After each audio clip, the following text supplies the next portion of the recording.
Bueno, nuevamente entonces muy buena noche para todos. Ya tenemos por aquí la clase rodando y grabando. Espero que hayan tenido su pausa activa y vamos a continuar en este momento con neurodiversidad, un espacio que realmente es muy prometedor, que estamos en este momento abordando todo lo concerniente al módulo 2 y que realmente nos amplía bastante nuestro panorama como profesionales en el campo educativo. Listo, entonces me voy a permitir compartirles pantalla para dar inicio.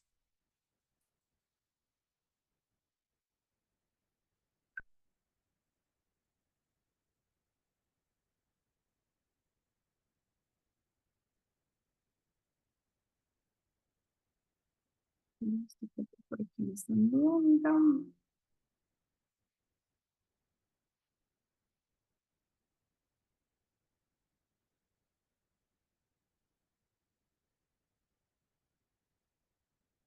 Listo. Me confirman por favor si están viendo mi pantalla en este momento.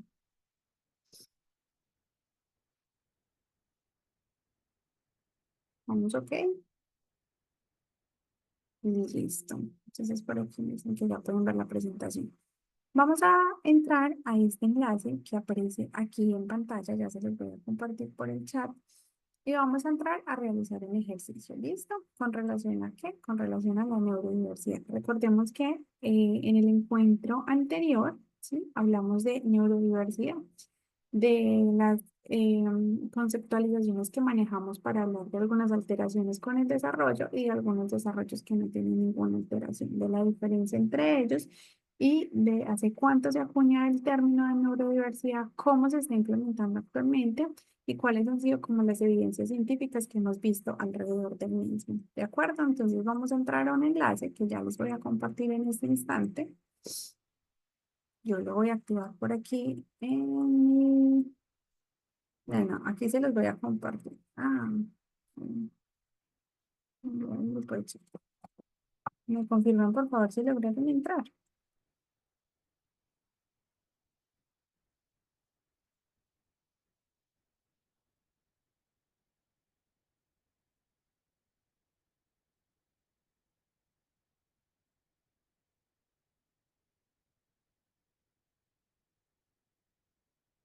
Listo, este es el ejercicio. De acuerdo, entonces aquí en este momento les está apareciendo estas tres opciones de respuesta con relación a qué es neurodiversidad. Listo, vamos a generar una participación activa en este ejercicio. Vamos a ir ingresando por favor al enlace. Recuerden que lo tienen ahí en el chat. No les aparece lo que, bueno, lo que pasa es que los Menti a veces quedan guardados diferentes. Lo importante es que les aparezca esta pregunta y estas tres opciones. ¿Listo? Les aparece la pregunta y las tres opciones.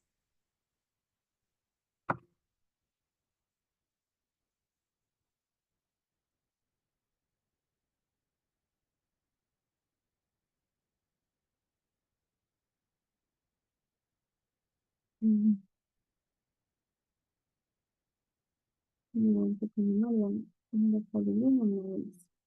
Porque un segundito. Y aparece desde neurociencia, ¿no? Un segundito, cancelamos igual que les comparto el enlace.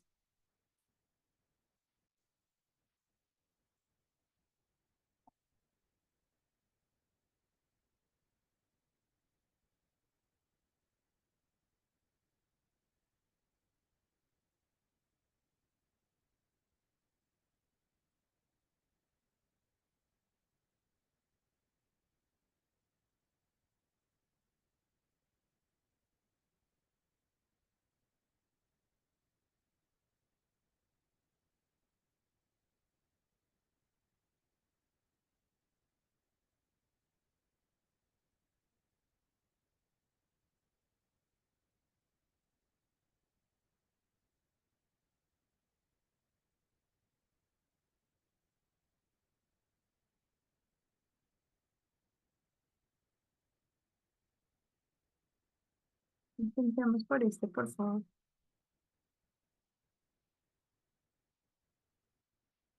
Bueno, aquí no sé si me sale. Intentamos por este enlace, por favor.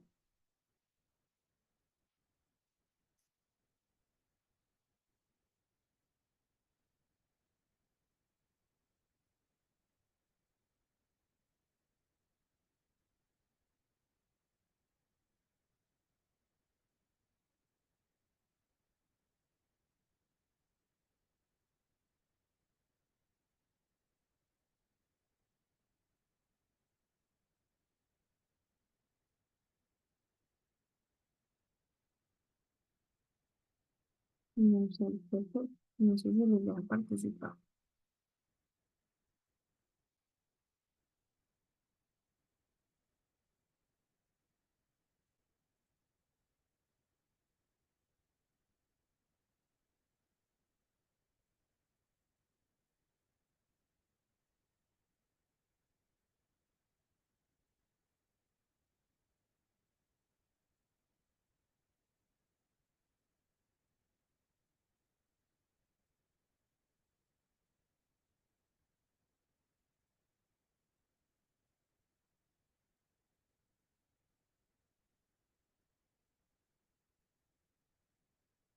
Bueno, creo que ya les ha dejado. Ahora para la neurociencia. Tan raro. Bueno, tenemos aquí. Bueno, estamos aquí entonces. Vamos a revisar. Aquí, las configuraciones. Neurodiversidad, sí. Sí, neurodiversidad, pero creo que sí han participado porque veo aquí diferentes participaciones. Veo que hay una persona, bueno, les voy a compartir. La pregunta tenía tres opciones de respuesta. Es más para generar una participación, es más para generar pues lo que estamos realizando en este encuentro, una participación, en fin.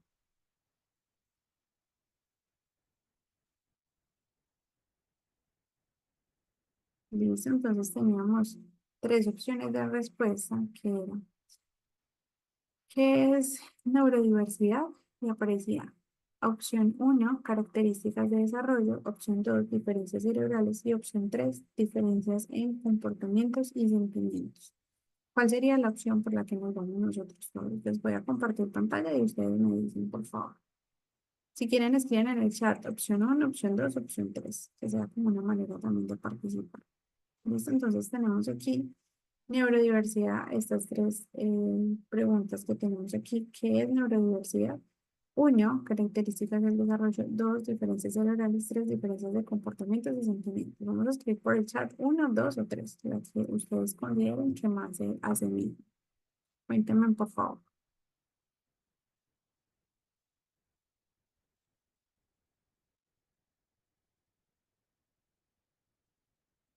Opción uno, opción 2, opción 3 en el chat. Ahí han participado tres, cinco, seis personas. En el chat de nuestra clase podemos escribir uno, dos o tres.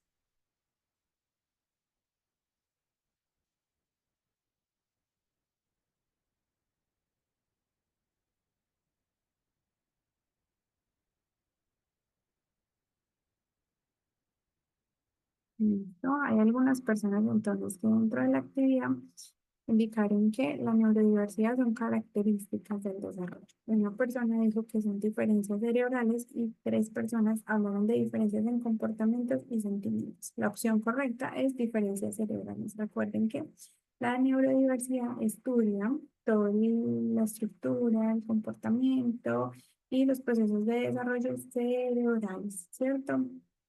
Toda la estructura del sistema nervioso central y la conformación del mismo para que lo tengamos allí presente. Era como una retroalimentación. Valeria dice, tiene que ser solo una. Por acá también en el chat han participado significativamente. Muchos se van por la opción uno, otros por la opción 2, algunos por la opción 3. Tiene que ver con la diferencia cerebral, no lo olvidemos. Por ejemplo, la opción 3 nos decía diferencias en comportamiento y sentimientos, pero no solamente nos basamos en el comportamiento y en el sentimiento, ¿sí? Digamos que es una apreciación mucho más extensa que tiene que ver con toda la parte cerebral, la estructura, el desarrollo, etc. Entonces, la opción correcta son diferencias cerebrales. ¿Listo? Eh, vamos a compartir nuevamente entonces pantalla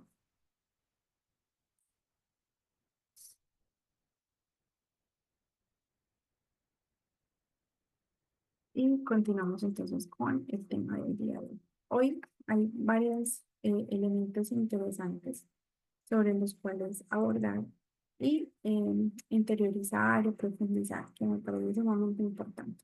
Vamos a hablar entonces y quedamos aquí en los principios de la neurodiversidad, ¿cierto? Hablamos entonces de que como un principio de la neurodiversidad tiene que ver eh, con aceptar o reconocer, o más bien la palabra es identificar que nuestro ecosistema, ¿sí? Está permeado a partir de ese cerebro. Y que nuestro cerebro, que es diferente al cerebro de Yusdalia, de Rosa, ¿cierto? Que nuestro cerebro, nuestra constitución cerebral es totalmente diferente a la de las demás personas, tiene una consistencia diferente, es un ecosistema particular, es mi ecosistema, diferente al de cada una de las personas que está acá y funciona como una máquina de manera inmediata, porque miren, me acabo de picar por aquí y yo no dije, voy a pensar, no demoro. Ah, sí, finalmente voy a hacer un ejercicio motriz y me voy a rascar acá en la frentecita porque me picó. Se hace de manera inmediata, es segundos. Hay un estímulo, hay una respuesta inmediata. Listo, es una máquina que puede procesar un sinfín de información y vemos a los grandes pensadores, grandes científicos, médicos, bueno, diferentes profesiones en donde realmente evidenciamos la funcionalidad de nuestro cerebro. ¿Y qué más resultado podemos ver que el desarrollo de un niño? ¿Sí? El desarrollo de un niño es maravilloso y cómo hace conexiones, cómo aprende, cómo puede realizar ciertas apreciaciones, cómo puede realizar ciertos procesos de un momento a otro. Y uno dice, hay un proceso evolutivo, wow, qué maravilloso en nuestro cerebro, ¿cierto? Número dos, como principio de la neurodiversidad, dice que los seres humanos y los cerebros existen a lo largo de los espectros continuos, ¿cierto? Hay una diferencia entre mi cerebro y el de otra persona, ¿sí? Y esto también nos puede ocasionar como todo ese tema de neurodiversidad. No somos iguales, no manejamos nuestro proceso cognitivo de la misma manera, los casos son totalmente distintos.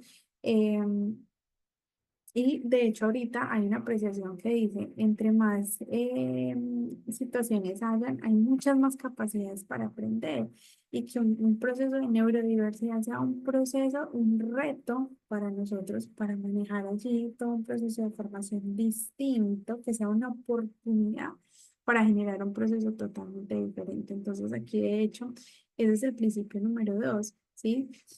Es una capacidad que existe, pero también es una posibilidad de diferencias entre todos los procesos y cómo estos, ¿sí? Generan unas diferencias significativas en las personas. Número tres, dice que hablamos acerca del lugar o nuestro proceso neurodiverso nos identifica desde dónde somos. Entonces aquí tenemos muchas personas a nivel mundial, Bolivia, Perú, Argentina, Venezuela, Colombia, ¿cierto? México, y cada uno de nosotros puede hablar desde ese contexto en particular. En la formación anterior, para quienes estuvieron, estábamos hablando, por ejemplo, una pregunta que me hicieron fue qué tipo de letra es la más viable para manejar en los procesos formativos. Yo les dije la letra cursiva, por los estudios científicos, es la mejor que se puede utilizar actualmente. Y les dije, escríbanme por el chat cómo se llama ese tipo de letra en su país. Y por ahí me escribieron letra de carta, letra corrida, y nosotros la conocemos en Colombia como letra cursiva o letra pegada. Al igual que cómo nosotros nos desenvolvemos en diferentes actividades de acuerdo al entorno y a la cultura. Nosotros no tenemos las mismas creencias religiosas, las mismas creencias sociales, los mismos mitos, las mismas prácticas, ¿sí? De un país a un país, de una sociedad a otra sociedad, hay muchísimos cambios culturales y de eso también se permean las capacidades y las competencias que yo tenga para desarrollar ciertas actividades. Recordemos que hay países que tienen enfoques muy distintos de formación, de desarrollo, de cultura, de tradiciones. Y eso permea en la manera en cómo ese país se comunica, en cómo ese país trabaja, en cuáles son las normas de ese país y demás. Y también entonces allí pues yo voy a poder ver cómo se pueden ejecutar ciertos procesos de manera particular, ¿cierto? Entonces aquí esos valores culturales son los que me están representando a mí desde esa neurodiversidad. Por ejemplo, les pregunto, ¿en cuántas culturas de las que estamos aquí celebraron San Valentín? Los leo por el chat. ¿En cuántas culturas, países de los que estamos aquí celebran San Valentín? ¿Qué pasó la semana pasada? Viernes de la semana pasada. ¿Alguien por ahí? A ver qué nos dicen en el chat. Ana me dice nosotros. ¿Nosotros es quiénes? Natalie dice Venezuela sí lo celebra, pero en Colombia. Sí, pero en Colombia se celebra más como desde lo comercial, pero propiamente no es una fecha colombiana, ¿cierto? Porque nosotros tenemos amor y amistad en Colombia, en Costa Rica, en República Dominicana. Bueno, hay que mirar si es como que la celebramos o hace parte de nuestras tradiciones, porque por ejemplo, reitero, en Colombia muchas personas celebran San Valentín o San Valentín, como se llama, pero lo hacen más como desde esa parte, se me va en este momento la palabra, desde esa parte comercial, más no porque sea una cultura o una tradición colombiana celebrar San Valentín.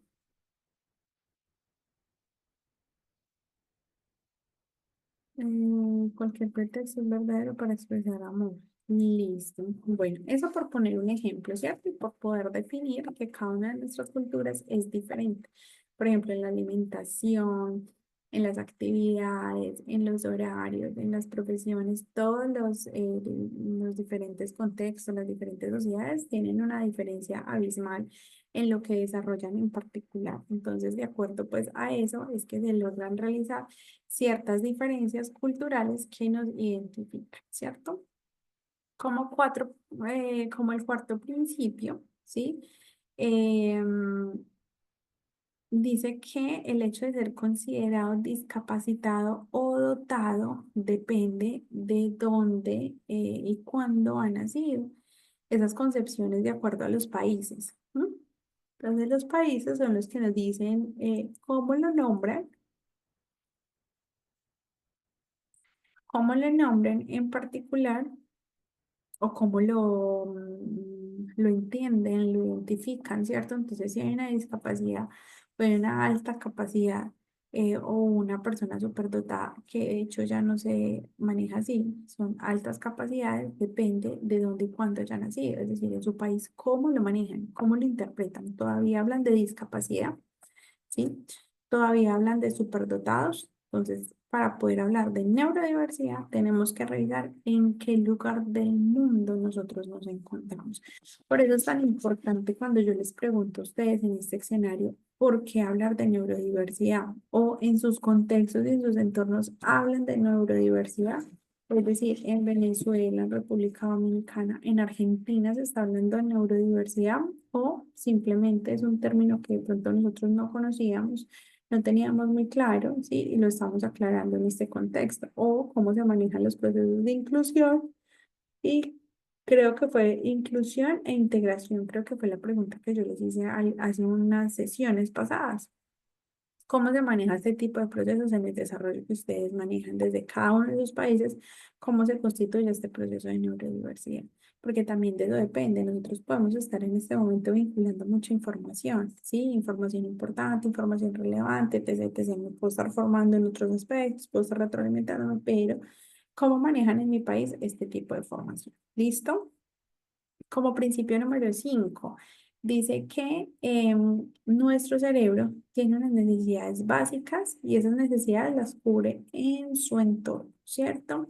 Y nuestro proceso en la vida, o sea, la garantía que yo tenga en la vida, en ese proceso de adaptación que yo logre hacer en un contexto determinado, va a depender de las necesidades que yo provea en ese entorno y de cómo yo cubro esas necesidades, ¿sí?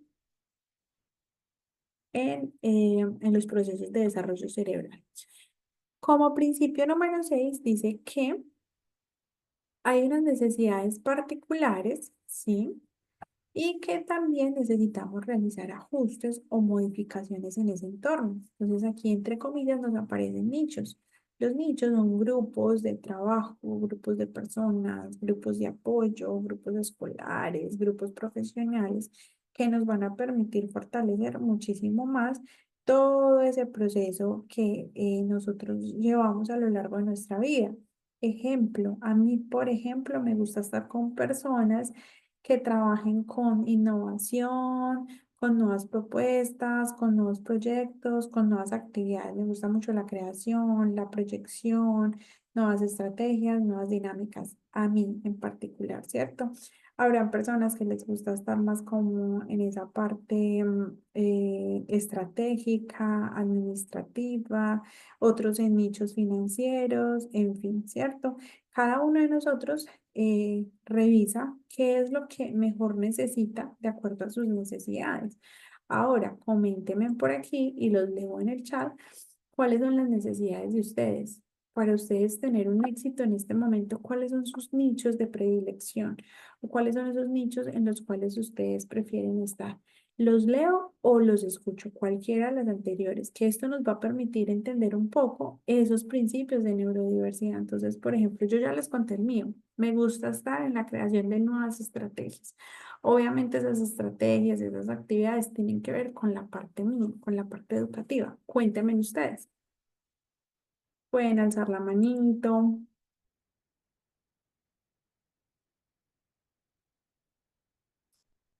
Gracias, Esperanza, por la participación. Alzamos la manito o escribimos por el chat.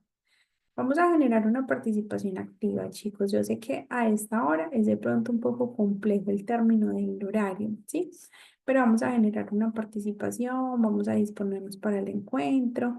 De esta manera se vuelve un poco más ameno y podemos tener información desde la experiencia, la experticia o las posibilidades de desarrollo de cada uno de ustedes.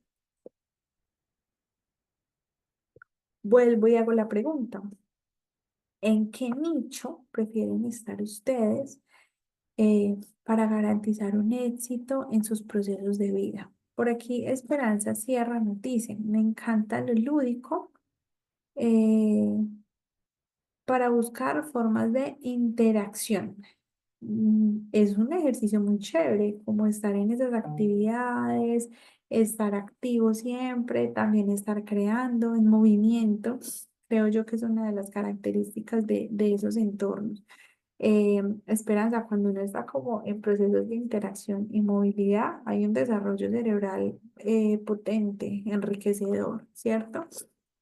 Valeria dice, comparto con vos, Andrea, necesito constantemente adquirir diferentes conocimientos.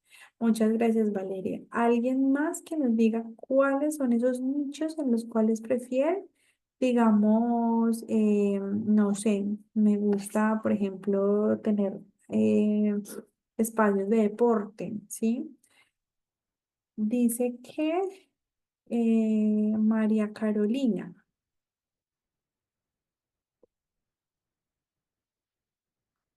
Le gustan los espacios o los nichos donde estén generando bienestar, ayudas sociales, ideas de nuevas oportunidades y estar aprendiendo un poco más. Por ejemplo, María Carolina fluiría como en esos procesos de organizaciones, eh, fundaciones, actividades sin ánimo de lucro. Creo que esas son como las posibilidades que nos está compartiendo Liliana. Perdón, Lilian, sí, ya vamos a llegar a lo que tú estás hablando con relación a los dúos.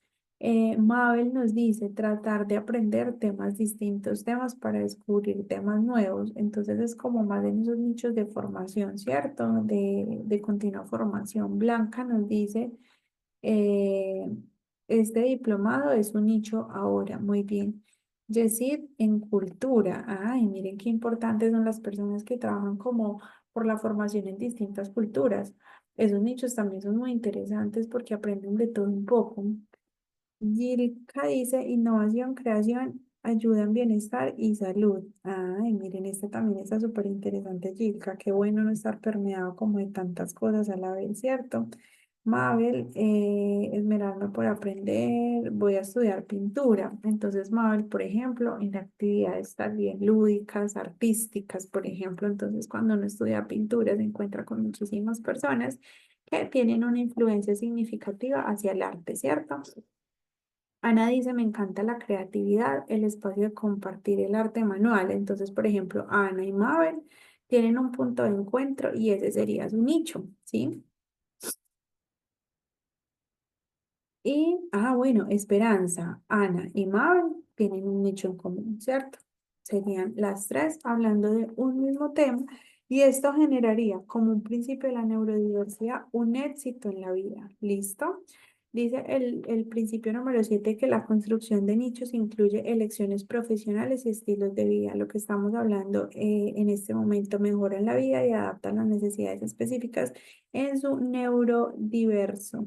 Eh, es muy importante nosotros identificar cuáles son los nichos a los cuales nosotros pertenecemos, nos gustan y satisfacen nuestras necesidades. Si soy una persona que le gusta leer, pues va a ser mi nicho, va a ser un club de lectura, ¿sí? Hay que empezar a leer también cuáles son los nichos en los cuales prefieren desarrollarse nuestros estudiantes. Por ejemplo, eso lo vemos claro como en los momentos de descanso, recreo, tiempo libre, como se llaman las diferentes culturas. Allí nosotros podemos descifrar, ¿cierto?, qué le gusta a nuestros chicos. Entonces van a haber unos que en el momento del descanso en el colegio se van para la biblioteca y se van a leer.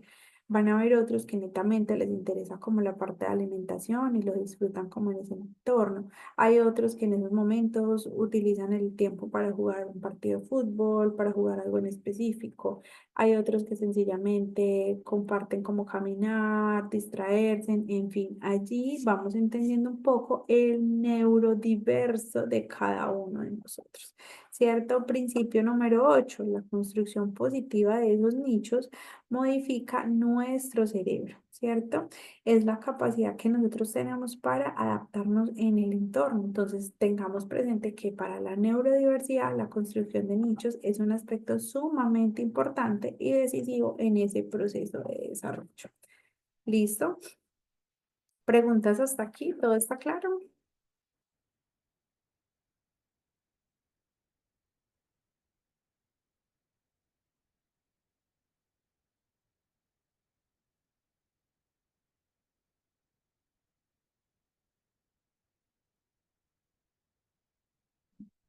Por aquí me dejaron un concepto ¿no? En el chat, todo más que claro, muy bien.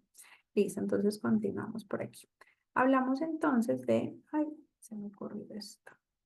Listo, entonces hablamos de una neurodiversidad funcional. Vamos a mirar. Funcional es que algo es apto para, ¿cierto? Que se puede desarrollar, que puede tener un resultado positivo, que se puede adaptar. Cuando yo digo esta persona es funcional para este cargo, este empleo, esta tarea, esta actividad en particular. Entonces se dice que la neurodiversidad si nosotros la podemos revisar desde otra posibilidad, nos va a dar otra mirada a lo que nosotros queremos. Entonces, si yo entiendo que el niño con TDAH, ¿sí?, es una oportunidad para nosotros, todas las personas que hacemos aportes en ese proceso de enseñanza, entiendo que esto es una posibilidad, pues voy a generar otras dinámicas de formación. Voy a esmerarme, voy a generarle ambientes, voy a generarle estrategias, voy a generarle intervenciones totalmente distintas que van a propender por un resultado más ameno y más agradable. Pero si yo entiendo esa neurodiversidad y ese caso de un niño neurodivergente como una dificultad, como la incapacidad mía para entender, para asumir, para trabajar, porque es que tengo que planear y no sé cómo hacer la actividad para 20 y cambiar la actividad solamente por uno, ¿cierto? Que estoy siendo como excluyente en los procesos. Aquí es donde realmente yo voy a ver la dificultad y me voy a envasar en una tormenta que tiene una salida fácil si yo entiendo que la neurodiversidad es funcional, si yo entiendo que esas dificultades en el desarrollo, esos trastornos, esas ausencias, esas situaciones que permean el óptimo desarrollo del ser humano, llámese desde el periodo prenatal o desde el periodo postnatal o desde el proceso evolutivo del ser humano, yo me voy a situar en otra perspectiva de formación y yo voy a dar una posibilidad diferente de formación. Entonces, si yo estoy trabajando, por ejemplo, procesos desde la tecnología, en un aula virtual y estoy posibilitando la interacción con dispositivos electrónicos y tengo un niño con TDAH que claramente lo van a activar este tipo de estímulos, que su cerebro no va a poder decodificar la información, que ni siquiera está como en la capacidad inicial de manejar un aparato electrónico. Yo tengo que generar un proceso totalmente diferente. Para que esa tecnología sea llamativa para mi estudiante, no le cambio, no lo saco, no lo exteriorizo de la actividad, simplemente busco que lo que yo le esté ofertando sea funcional, ¿sí? Sea totalmente funcional de acuerdo a sus necesidades, de acuerdo a sus requerimientos y de acuerdo a sus posibilidades. ¿Listo? Entonces, aquí, ¿qué nos dice? Es una forma interesante de cómo nosotros podemos hablar de neurodiversidad, porque normalmente la neurodiversidad, y por eso siempre se los pregunto, porque ustedes son las personas que están en contexto, la neurodiversidad siempre nos la han planteado como una dificultad, como un problema, como algo que agrava un poco más el proceso que yo estoy desarrollando. Siempre estamos buscando como la excusa, la situación diferente, de qué manera yo puedo excluir o de qué manera yo puedo retirar a este estudiante del aula para hacer un trabajo diferente, en vez de pensar o en vez de situarnos en un proceso funcional en donde va a haber un resultado claramente, para a partir de unas acciones específicas que se pueden ver desde otro punto de vista, desde otro panorama. Pero ese panorama tiene que estar permeado por habilidades, por herramientas, por estrategias, pero sobre todo por el conocimiento amplio de esa realidad o de esa necesidad en particular. Entonces yo voy a trabajar, como les dije ahorita, con un niño con TDAH. Yo tengo que conocer el historial de ese niño, quién es, cómo se ha desarrollado, cuántos años tiene, con quién vive, qué ha hecho a lo largo de estos años, cómo le ha ido en su proceso de formación desde la parte escolar, en fin, ¿sí? Yo voy a tener ahí claridad y un panorama amplio sobre qué hace, cómo lo hace y en qué momentos lo logra desarrollar. De esa manera, yo voy a poder tener claridad sobre lo que ese niño necesita o sobre lo que yo puedo abordar, porque el niño puede que no esté necesitando en este momento saber sumar y restar, pero sí puede estar necesitando saber agrupar y desagrupar, que es lo mismo, solamente que desde otra perspectiva, y voy a generar otro tipo de procesos al respecto. Se dice entonces que desde la neurodiversidad funcional se dice que los trastornos, ¿sí? Aquellas situaciones de aprendizaje, de enseñanza o de desarrollo que nosotros vemos en el aula, traen beneficios, fortalezas, ¿sí? Que si yo las logro organizar, ubicar y potenciar, les voy a encontrar un resultado significativo. ¿Listo? A raíz de eso, ay, les traigo por aquí un ejemplo específico. Entonces se dice que Lionel Messi, yo creo que todos conocemos a Messi, ¿cierto? Todos sabemos quién es Lionel Messi, es un jugador, es una persona de la vida pública, es una figura pública para todos, algunas personas son hinchas de él, otros lo siguen, en fin, ¿cierto? Messi, tiene dos enfermedades que han sido previamente diagnosticadas en su proceso y en su desarrollo evolutivo. Sin embargo, no podemos desconocer que desde ese ejercicio que él hace de jugador de fútbol, es uno de los mejores jugadores de fútbol, ¿cierto? Y su desempeño es muy bueno en la cancha. Y para un jugador de fútbol, ¿sí? Necesita tener entrenamiento, necesita tener trabajo en equipo, si lo vemos, ¿cierto? Ah, que es un delantero, que está en el centro, que es la persona que tapa, que es el arquero, que es el goleador, es decir, cada uno tiene un rol específico en ese deporte en particular. Lionel Messi es uno de los mejores jugadores y necesita tener un entreno continuo para lograr los desempeños que él ha tenido hasta la fecha. ¿Cierto? Fue diagnosticado con dos enfermedades. Uno, era la deficiencia con la hormona de crecimiento. Entonces, si vemos a Lionel Messi, pues su estatura es una estatura más bien baja, no una estatura promedio, sino una estatura baja. Y la segunda es que lo diagnosticaron con síndrome de Asperger. Es similar el Asperger y después vamos a hablar de cada uno pues como a manera general, pero el Asperger tiene que ver con un autismo, pero en un nivel un poco más leve. Son un poco más funcionales, como dice la palabra aquí, neurodiversidad funcional, son un poco más funcionales, ¿sí? Y en este caso, por ejemplo, este síndrome que él tiene, que le permite comunicarse, relacionarse, estar en contexto. Lionel tiene una familia, ¿sí? Tiene una esposa, tiene unos hijos, es decir, no solamente desde su parte profesional y deportiva, tiene una vida estructurada, organizada, sino que también desde lo personal, ¿sí? Tiene una familia que ha constituido a lo largo de su tiempo, ¿cierto? Este síndrome en particular, que tiene unas características específicas de desarrollo, le ha permitido concentrarse en jugar fútbol, en ser estratégico, en que sus acciones de atención, concentración, percepción, memoria se vean beneficiadas a través de este juego y que esa neurodiversidad, que la vamos a denominar en este caso como Lionel Messi tiene un diagnóstico divergente, ¿cierto? Le ha permitido concentrarse en el fútbol y ser una estrella del fútbol, ¿sí? Entonces, en este caso, nosotros no estamos hablando de una limitación, estamos hablando de un diagnóstico, ¿sí? Que le ha permitido estar en contexto, ser funcional en una sociedad en la que pertenece. ¿Qué piensan ustedes al respecto? ¿Será que eso es lo que nosotros estamos viendo actualmente en los contextos educativos? ¿Será que estamos viendo al niño con síndrome de Down como una potencia en el mundo? O sencillamente seguimos catalogando como aquella dificultad, aquel retraso en el proceso de algo en específico. Seguimos catalogando que, digamos, las personas con síndrome de Down no pueden tener, no sé, ciertas responsabilidades, ciertos cargos. A ver, ¿les leo o les escucho? Quien quiera escribir o quien quiera participar, por favor.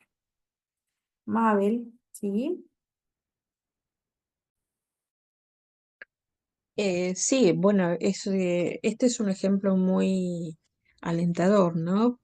Lo que sí también debemos ver que nadie o ninguno o nadie que tenga un trastorno o algún inconveniente de este tipo lo logra solo. Siempre se necesita del acompañamiento, de la guía, del apoyo, de un entorno sano que acompañe. Entonces, pasa lo mismo con los chicos bueno, con otros trastornos, eh, no sé, ponerle dislexia o como vos decías, eh, eh, algunos de discapacidades cognitivas, todos ellos pueden aprender de una manera distinta y con acompañamiento y guías para lograrlo. Que creo que en realidad es lo que nos pasa a todos, ¿no? Nosotros, cada uno de nosotros hemos llegado a a esta altura de la vida y lo hemos hecho en compañía de otros. Entonces, es nuestra, digamos, es una necesidad que tenemos de lograr cosas siempre acompañado de otros, de vínculos, de relaciones. eh, bueno, a mí me parece muy interesante esto de ver que se puede, ¿no? Que se logran cosas aún en situaciones que son difíciles, porque hay autismos que son muy difíciles y aún así eh, aprenden y salen adelante. Y bueno, a mí me parece muy bueno esto de cambiar la mirada del aprendizaje, ¿no? Y de los vínculos y de la guía. Muy bien, Mabel, muchas gracias. Claro, hay que cambiar esa perspectiva precisamente para generar cambios en los resultados y en todos los procesos que yo desarrollo. Entonces es necesario, más que necesario, tener otra mirada. Y precisamente eso es lo que estamos generando en este escenario formativo, sensibilizarnos frente a unas situaciones que quizás siempre hemos visto como dificultades, como problemas. em, Como algo que me va a retrasar mi proceso. Si digamos yo soy una docente de aula y tengo 30 27 niños y tengo un niño con síndrome de Down, pues este niño me va a retrasar el problema porque no estoy viendo la neurodiversidad, no lo estoy considerando como un caso de neurodivergencia y tampoco estoy generando otro tipo de procesos para que esta persona pueda incluirse, pueda vincularse y pueda aprender. Claudia, Hola, profe, ¿me escuchás? sí señora. ¿Me podés? Bueno, estaba escuchando atentamente a mi compañera y escuchándote a vos, qué hermoso ejemplo y excelente para analizar. Bueno, como ustedes saben, soy argentina y Lionel Messi no solamente es uno de los mejores jugadores del mundo, sino es una muy buena persona. Eh, Ahí hay un ejemplo y yo creo que nosotros la sociedad debemos saber si queremos ser barrera o queremos ser facilitadores con este tipos de casos, porque a veces el propio ser humano se convierte en barrera. Y yo lo digo porque yo trabajo con chicos con distintos síndromes en forma particular y aparte soy directivo de una escuela inclusiva como todas, pero tengo muchos chicos acá. ¿Qué quiero decir? A nosotros en nuestro equipo de abanderado hay una Down. Fue mi alumna en primero, segundo y tercer grado, que sería primer ciclo en nuestro sistema de Argentina. Y es inexplicable la inmensidad, la energía, el potencial que hay para descubrir en su mente. Y saben qué pienso desde la experiencia que depende del contexto que lo rodea. Porque como dijo mi compañera, nadie aprende solo. Nosotros aprendemos de patrones, aprendemos de un par más avanzado, aprendemos mirando, tenemos esquemas primitivos o de lo que de nuestra realidad y cuando vamos a una educación normalizada nos presentan una realidad y nosotros la asimilamos y la acomodamos según nuestros esquemas. ¿Qué quiero decir con esto? Que también hay creo que un pastor muy conocido que también tenía el síndrome, tenía o tiene, y lo trabaja de una manera espectacular, el síndrome que tiene Messi, la misma circunstancia, y son triunfadores que han vencido muchas barreras, porque hubieron personas, hubieron factores que le dijeron sí se puede, y creyeron en ellos. O sea que nosotros estamos en una sociedad donde, vuelvo a decir y vuelvo a repetir, no sé por qué tendría que haber incluido cuando todos somos diferentes y todos en alguna cosa no somos capaces. Tenemos distintas capacidades. Es de mi humilde sentir que creo que todos estamos incluidos, deberíamos incluirnos todos. Y me va a quedar una pregunta que no sé si es el espacio o es la materia o el lugar. ¿Qué es ser normal? Porque vieron que ahora la pregunta es, no es normal. Por ejemplo, me ha tocado estar con docentes que me han dicho, ese niño no es normal. Y yo sigo sosteniendo que el que habla de un niño en cuanto a la docencia está hablando del maestro, no del niño, porque yo siempre pregunto, ¿y vos qué hiciste para cambiar la situación? Entonces yo dejo esta tarea, no sé si es aquí donde lo tendré que preguntar, pero si vamos al caso, ¿qué sería normal, profe? ¿A qué llamaríamos una persona normal? En mi filosofía, perdón, no he podido encontrar la respuesta ni en mi trayectoria educativa, nadie me pudo responder qué es ser normal. Ese es mi aporte.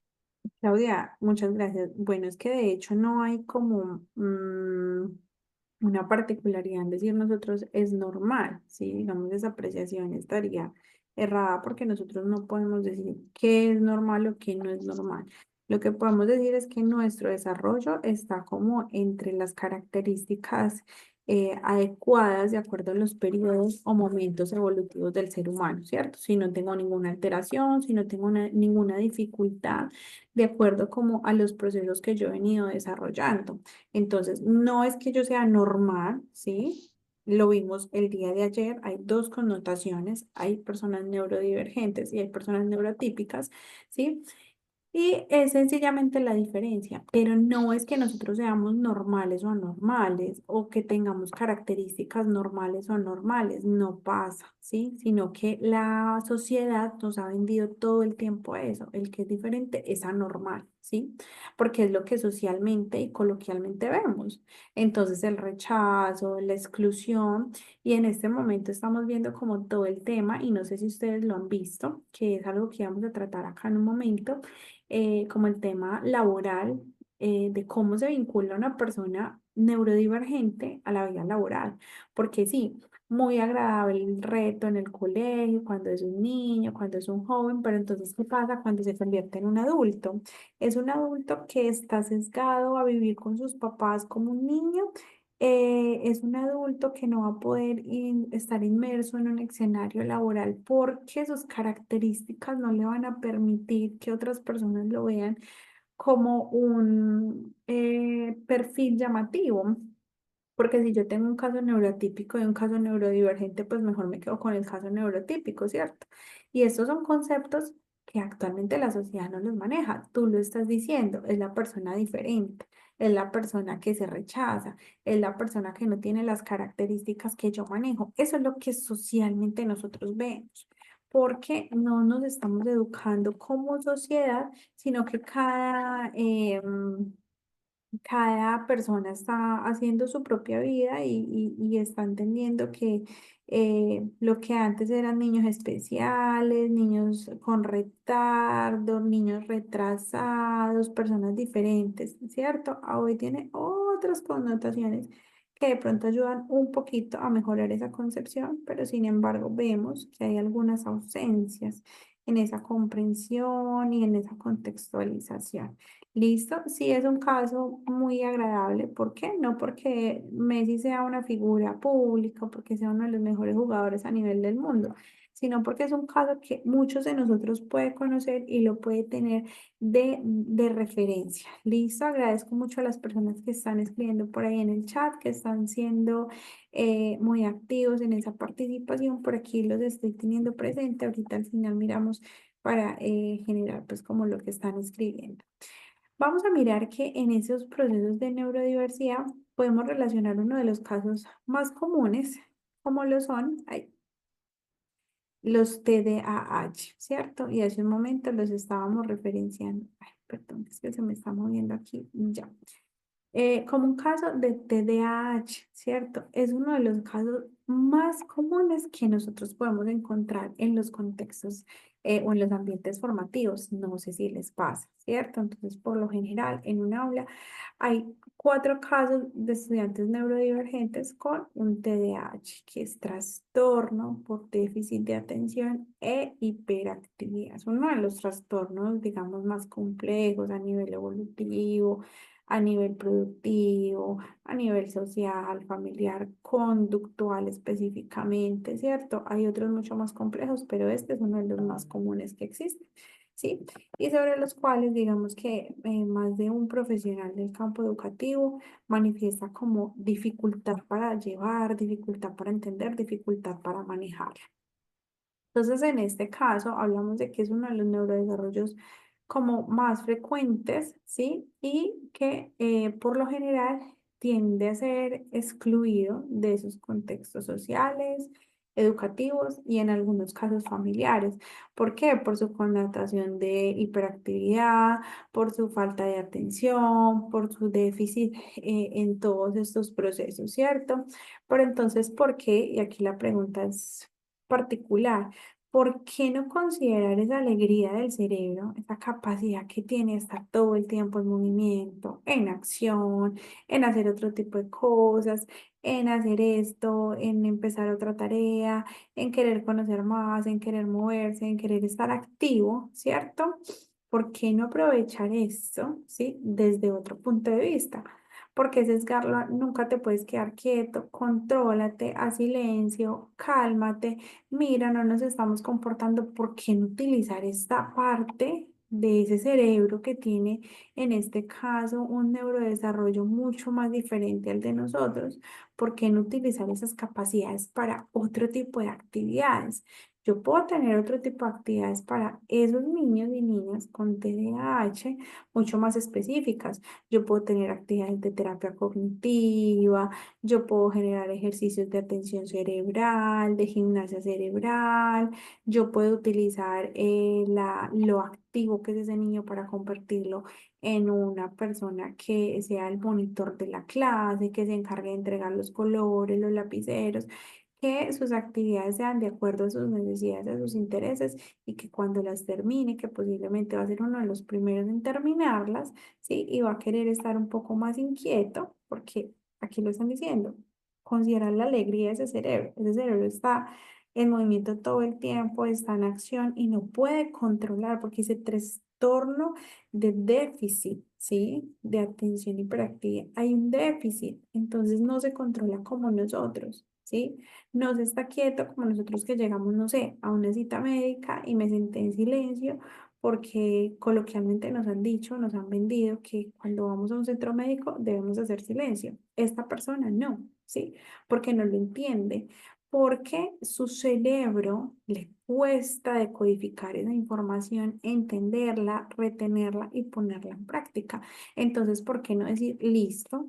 Entonces vamos a ir a un centro médico, yo le voy a preparar, ¿sí? Su cerebro para, mira, vamos a ir a un lugar, en este lugar hacen estas y estas actividades, lo ideal es que nuestro comportamiento sea este, pero yo, por ejemplo, me lo puedo llevar con un juego, no sé, de fichas, yo puedo llevar unas imágenes para que pinten.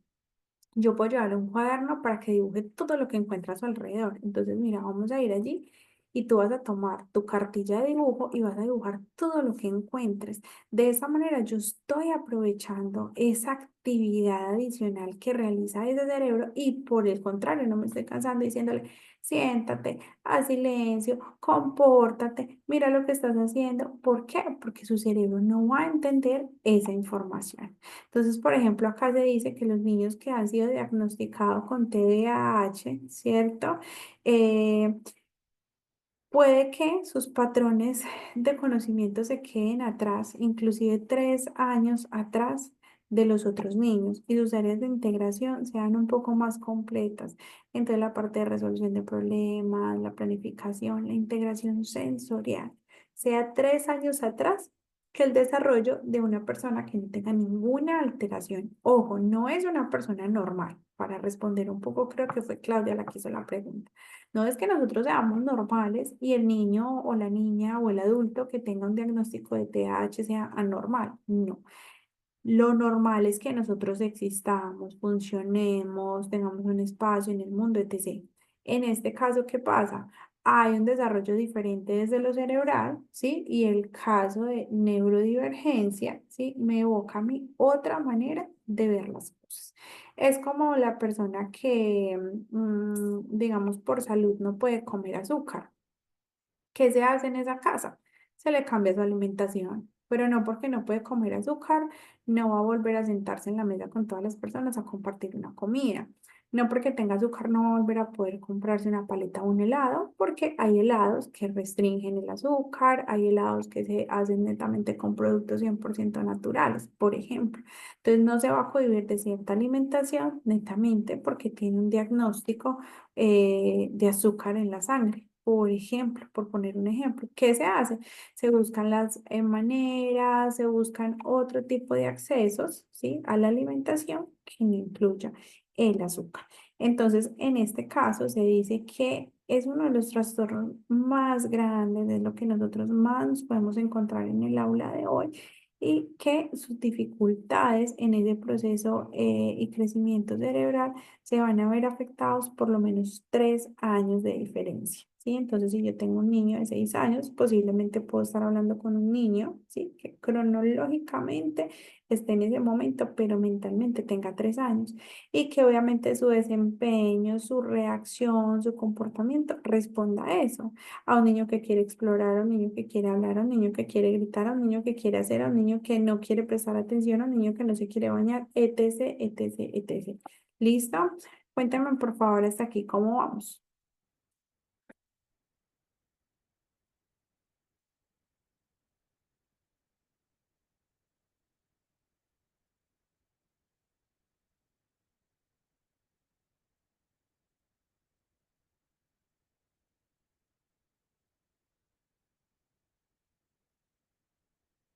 Diciendo muy bien. ¿Las otras personas cómo vamos?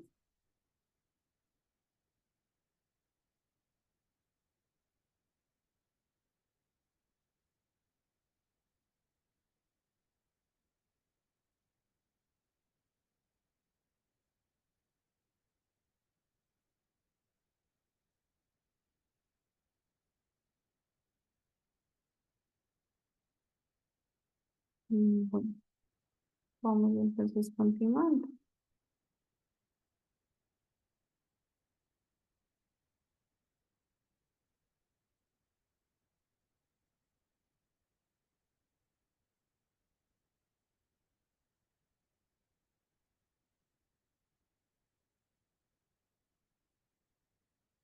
Todo está muy bien. Bueno, perfecto.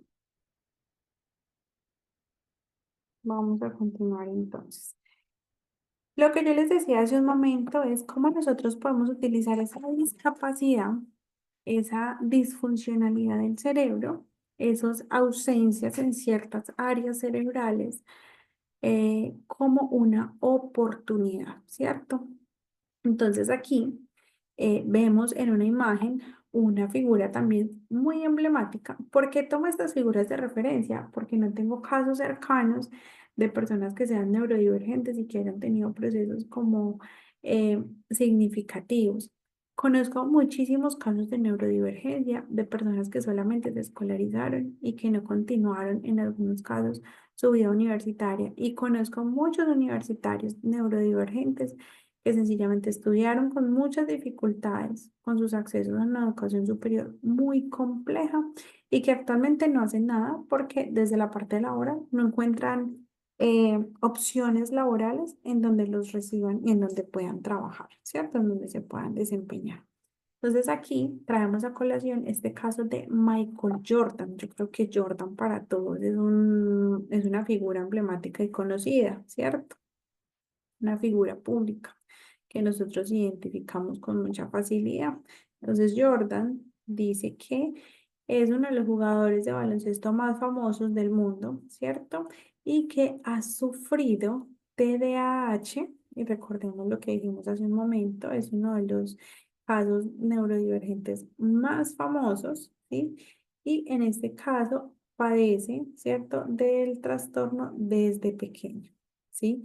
Entonces aquí dice que su diagnóstico impedía que Jordan pudiera realizar con éxito diferentes actividades por sus procesos de hiperactividad, que es como lo más marcado del trastorno.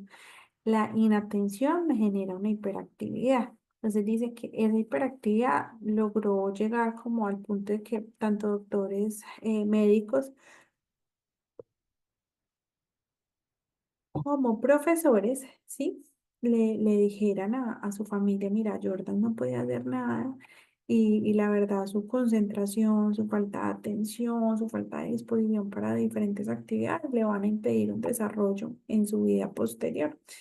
Y actualmente, a pesar de su diagnóstico, ha tenido un proceso significativo, ha estado ahí formándose, estudiando, culturalizándose y a hoy se conoce como uno de los mejores deportistas de la historia, ¿sí? Es uno de los jugadores más famosos de baloncesto, de ropa, de zapatos, diferentes cosas que son de referencia. ¿Por qué? Porque ha marcado la diferencia, porque ha visto una posibilidad también y porque en este caso ese deporte logra canalizar, ¿sí? Logra organizar todos esos estímulos y puede estar ahí porque desde lo activo que suele ser, ha logrado poder organizarse desde ese deporte en específico. Vamos a mirar otro caso, que esto es lo que realmente nos lleva a comprender un poco lo que yo les estoy diciendo. Una apreciación de buscar una posibilidad y la gente siempre, o los profesionales siempre estamos diciendo, pero es que como usted no está en el aula, no estoy en el aula, pero podemos ver casos de la vida real, que es lo que yo les quiero compartir, en donde sí se logra realizar este ejercicio. Entonces, Bill Gates, muy conocido también para muchos, ¿cierto? Actualmente es el cofundador de Microsoft. Es una de las empresas que más se moviliza a nivel mundial y ahorita mismo con toda esa parte de las redes sociales, perdón, del acceso al internet, de todas las aplicaciones que generan la facilidad de los trabajos, de la comunicación y de diferentes empresas. Bill Gates hace parte de esa fundación de Microsoft. Listo, y actualmente es considerado como una de las personas más ricas del mundo porque millones de personas están haciendo uso de Microsoft como una plataforma que permite trabajar, estudiar, subir información, tener herramientas, estrategias, entre otros, ¿cierto? Era en su niñez, se dice, que preguntaba muchísimo, era muy curioso, ¿sí? Pero tenía muchísimas dificultades en sus notas, en su rendimiento, en lo que constituía como ese desempeño de él en los procesos escolares y era a raíz de su TDAH.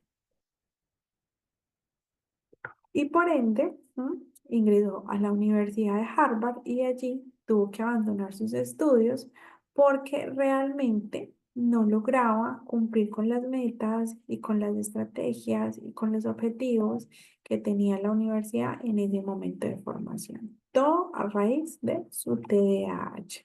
Pero finalmente, Bill Gates logró canalizar esa información, logró potenciarla, logró estimularla hasta llegar a fundar, ¿sí? Y a trabajar con la plataforma de Windows desde 1985. Y a hoy vemos que es una plataforma muy potente que está tomando muchísima fuerza en esa parte empresarial. Entonces, muchas empresas manejan Microsoft, ¿cierto? Y con esa plataforma trabaja y se distribuye a nivel mundial. Entonces, una persona con un diagnóstico de TDAH, en donde era bastante activo, ¿cierto? Tenía dificultades en su rendimiento, no le impidió para absolutamente nada ser uno de los cofundadores de Windows, ¿sí? Y en este momento ser una de las personas más ricas del mundo. Pasamos entonces aquí a Walt Disney, ¿sí? Walt Disney, ¿quién no conoce a Walt Disney? ¿Quién no quisiera ir a conocer a Walt Disney, cierto? Se dice que la persona que está detrás de bambalinas, de esa creación de películas, imágenes, cuentos, de esa vida animada, era una persona que sufría con muchas dificultades de concentración. Y uno dice, bueno, ¿cómo una persona con dificultades de concentración logra crear Walt Disney, cierto? Que es una compañía que nosotros conocemos actualmente como gigante, que hace maravillas, ¿sí? Pero como una persona que no logra concentrarse lo hace. Entonces se dice que Walt Disney, ¿sí? Prefería pasar tiempo dibujando, soñando, un poco aislado de las otras personas y tenía dificultades en su rendimiento escolar, no tuvo buen resultado en los diferentes trabajos ya, dado que, de acuerdo a su dificultad y a sus trastornos, tenía dificultades de comunicación, de desarrollo de diferentes trabajos y era bastante despistado u olvidadizo en los diferentes trabajos en los que hacía, dado a sus problemas de concentración, o sea, la inatención, la dificultad de poderme concentrar en una tarea específica. ¿Y que es ahora? Es el creador de Walt Disney, ¿sí? De Walt Disney es uno de los empresas más grandes a nivel mundial, ¿sí? Y miren lo organizado, lo estructurado. Obviamente ya en este momento tiene que haber un equipo muy grande en acompañamiento, en trabajo, en organización, marketing, etc, etc. Pero en sus inicios era él con su trastorno y con sus ganas de salir adelante. ¿Listo? Finalmente podemos decir que la neurodivergencia está formada por personas neurodivergentes, que lo vimos en el encuentro anterior y para responder creo que a Mabel, si no estoy mal, que es ahorita la pregunta. Hay algunas condiciones que la representan. Uno es el trastorno del espectro autista, que es el TEA. También es un trastorno muy conocido, muy, digámoslo, muy familiar en diferentes escenarios formativos. Seguidamente está el trastorno por déficit de atención e hiperactividad, ya lo manejamos. Continuamente está la dislexia. Seguido está el trastorno obsesivo compulsivo, también es una dificultad muy amplia en su desarrollo. Sigue el síndrome de Tourette y termina con altas capacidades, es decir, no personas superdotadas, altas capacidades. ¿Qué vamos a hacer en este momento, chicos?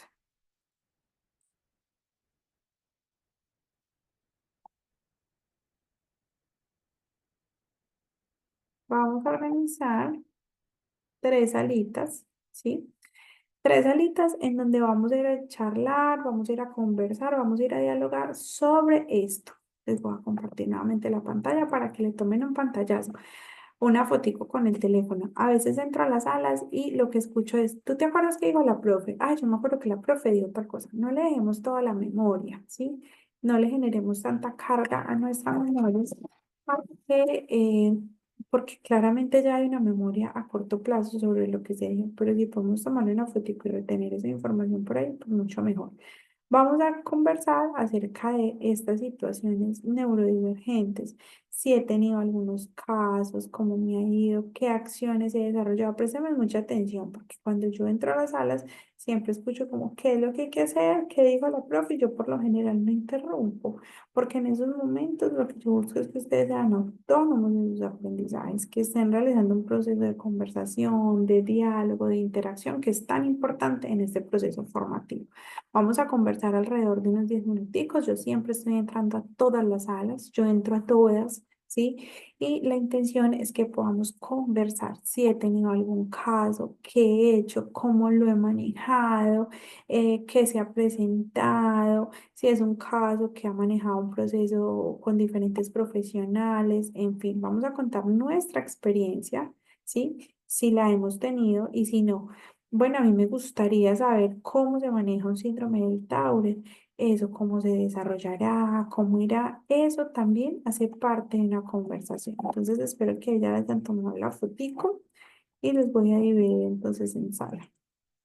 Por favor, aceptamos. Muchas personas no aceptan y se quedan en la sala principal. Ya aquí les abro.